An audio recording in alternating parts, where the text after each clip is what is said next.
নাক ডেকে ঘুমানো মানেই গভীর ঘুম কথাটি সত্য নয় এবং নাক ডেকে ঘুমালে ঘুম ভালো হয় বিষয়টিও সত্য নয়। বরং নাক ডেকে যারা ঘুমায় তাদের স্লিপ কোয়ালিটি সবথেকে খারাপ হয় এবং তারা দিনের বেলা ঘুমের সমস্যায় ভুগে থাকেন, দিনের বেলা ক্লান্ত অনুভব করেন। এছাড়াও তাদের স্মৃতিশক্তি কমে যায়, মেজাজ খিটখিটে হয়, নানাবিধ সমস্যার সৃষ্টি হয় এবং এর পাশাপাশি তাদের পাশে যারা ঘুমান তারাও কিন্তু বিরক্ত ফিল করেন এবং নাক ডাকা রোগীদের নানাবিধ স্বাস্থ্যগত ত্রুটির সৃষ্টি হয়, যেমন স্লিপ অ্যাপনিয়া সমস্যা, অর্থাৎ রাতের বেলা বারবার ঘুম ভেঙে যাওয়ার সমস্যার সৃষ্টি হতে পারে। এ কারণেই আজকের ভিডিওতে আমরা আলোচনা করব নাক ডাকা সমস্যাটি কেন হয়, এটি দূর করার জন্য আমরা কি কি প্রাকৃতিক স্টেপ গ্রহণ করতে পারি।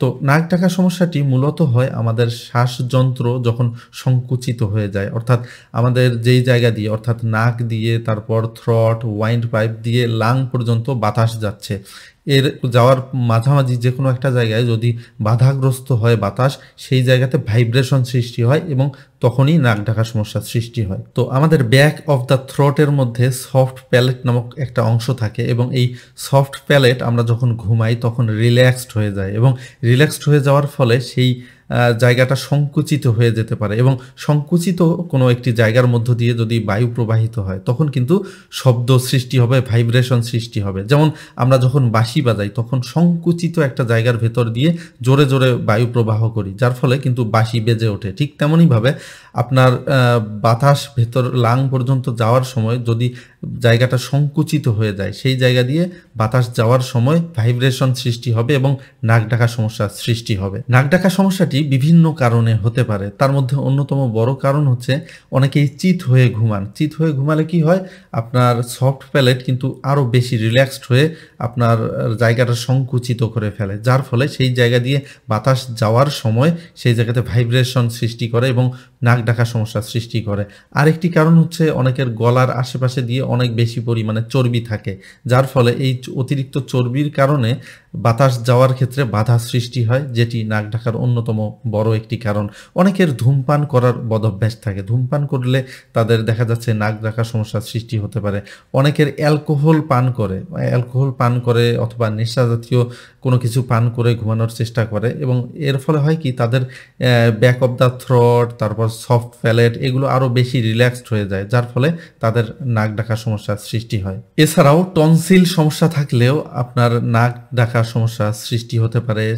শ্বাসনালীতে টিউমার সমস্যা থাকলে, নাকের ভেতরে পলিপস থাকলে, অর্থাৎ যে কোনোভাবে যখন আপনার এয়ারওয়ে সংকুচিত হয়ে যাবে এবং সেখান দিয়ে এয়ার অথবা বাতাস সঠিকভাবে পাস করতে পারবে না, তখনই মূলত নাক ডাকা সমস্যার সৃষ্টি হবে। নাক ডাকা সমস্যা যাদের রয়েছে তারা দিনের বেলা ক্লান্ত অনুভব করেন, ঘুম ঘুম ভাব শরীরের মধ্যে সবসময় থাকে, মেজাজ খিটখিটে থাকে এবং স্মৃতিশক্তি লোপ পায়। তাদের হার্টের প্রবলেম হতে পারে, কেননা রাতের মধ্যে যখন তারা নাক ডাকেন তখন তাদের কিন্তু ঘুম বারবার ইন্টারাপ্টেড হয়। তারা হয়তো বা অনেক সময় বুঝতে পারেন না এবং যখন নাক ডাকেন সেই সময়ে বাতাস যখন সঠিকভাবে যেতে পারছে না, যার ফলে শরীর কিন্তু সঠিক পরিমাণ অক্সিজেন পাচ্ছে না, যার ফলে মস্তিষ্ক সিগন্যাল দেয় যে আমি সঠিকভাবে অক্সিজেন শরীরে পাচ্ছি না। তখন ঘুম ভেঙে যায়, রোগী হঠাৎ করে জাগ্রত হয়ে যান এবং তারপর আবার তিনি যখন ঘুমাতে যান তখন আবার তার সফট প্যালেট রিল্যাক্সড হয়ে যায় এবং আবারও এয়ার পাসেজটা ব্লক হয়ে যায় এবং আবারও নাক ডাকা সমস্যার সৃষ্টি হয়, যার ফলে রাতে ঘুমের মধ্যে তার বারবার ঘুম ভেঙে যায়, আবার ঘুমায়, আবার ঘুম ভেঙে যায়, আবার ঘুমায়, যার ফলে তার ঘুমের কোয়ালিটি অ্যাকচুয়ালি ভালো হয় না এবং পাশাপাশি তার আশেপাশে যারা ঘুমায় তারা তো অবশ্যই বিরক্ত অনুভব করে, যার ফলে সামাজিকভাবেও বিভিন্ন সমস্যার সৃষ্টি হয়, যার ফলে নাক ডাকা রোগীর আশেপাশে কেউ ঘুমাতে চায় না। তো বন্ধুরা, নাক ডাকা সমস্যা দূর করার জন্য আমরা কি করতে পারি? নাক ডাকা সমস্যা দূর করার জন্য প্রথমত 1 নম্বর যেই কাজটি করবেন সেটি হচ্ছে চিত হয়ে না ঘুমিয়ে আপনি কাত হয়ে ঘুমাবেন। আপনি বাম দিকে অথবা ডান দিকে কাত হয়ে ঘুমাবেন, তাহলে কি হবে, আপনার সফট প্যালেট যেটি রয়েছে সেটি আর বেশি মাত্রায় রিল্যাক্সড হয়ে এয়ার পাসেজকে ব্লক করতে পারবে না, যার ফলে নাক ডাকার সমস্যা আর সৃষ্টি হবে না। অনেকের যাদের ডেভিয়েটেড নাসাল সেপ্টাম অথবা ডিএনএস সমস্যা থাকে তারা ডিএনএস সমস্যাকে দূর করবেন, কেননা আপনার নাকের ভেতরে যদি হাড় বাঁকা থাকে সেক্ষেত্রে নাকের ভেতরে বাতাস সঠিকভাবে যাওয়ার ক্ষেত্রে বাধা সৃষ্টি হবে, যার ফলে নাক ডাকা হতে পারে। এ কারণেই নাকের ভেতরে হাড় বাঁকা থাকলে সেটি আপনারা সার্জারি করে হোক অথবা যে কোনো চিকিৎসার মাধ্যমে ঠিক করার চেষ্টা করবেন। অনেকের নাকের ভিতরে পলিপস থাকতে পারে, এই পলিপসের কারণেই নাক ডাকা হতে পারে। তো এই কারণে পলিপসকে নিয়ন্ত্রণ করার চেষ্টা করতে পারেন। পলিপস নিয়ন্ত্রণ করার জন্য আমার একটি বিস্তারিত ভিডিও রয়েছে, আই বাটন থেকে ক্লিক করে আপনারা দেখে নেবেন। এছাড়াও ঘুমানোর সময় আপনারা পাশ হয়ে ঘুমানোর পাশাপাশি আপনার বালিশকে একটু উঁচু করার চেষ্টা করবেন, কেননা বালিশ যদি বেশি নিচু হয় সেক্ষেত্রে সফট প্যালেট আরও বেশি রিল্যাক্সড হয়ে এয়ার পাসেজকে বন্ধ করতে পারে। এ কারণে যতটুকু সম্ভব উঁচু বালিশ ব্যবহার করার চেষ্টা করবেন। এটি আপনার নাক ডাকার সমস্যাকে নিয়ন্ত্রণ করার জন্য সহায়তা করবে। এছাড়াও যাদের সর্দি কাশি হয় অথবা সাইনাস সমস্যা থাকে তাদের কিন্তু এয়ার সঠিকভাবে ভেতরে যেতে পারে না, যার ফলে নাক ডাকার সমস্যা হতে পারে।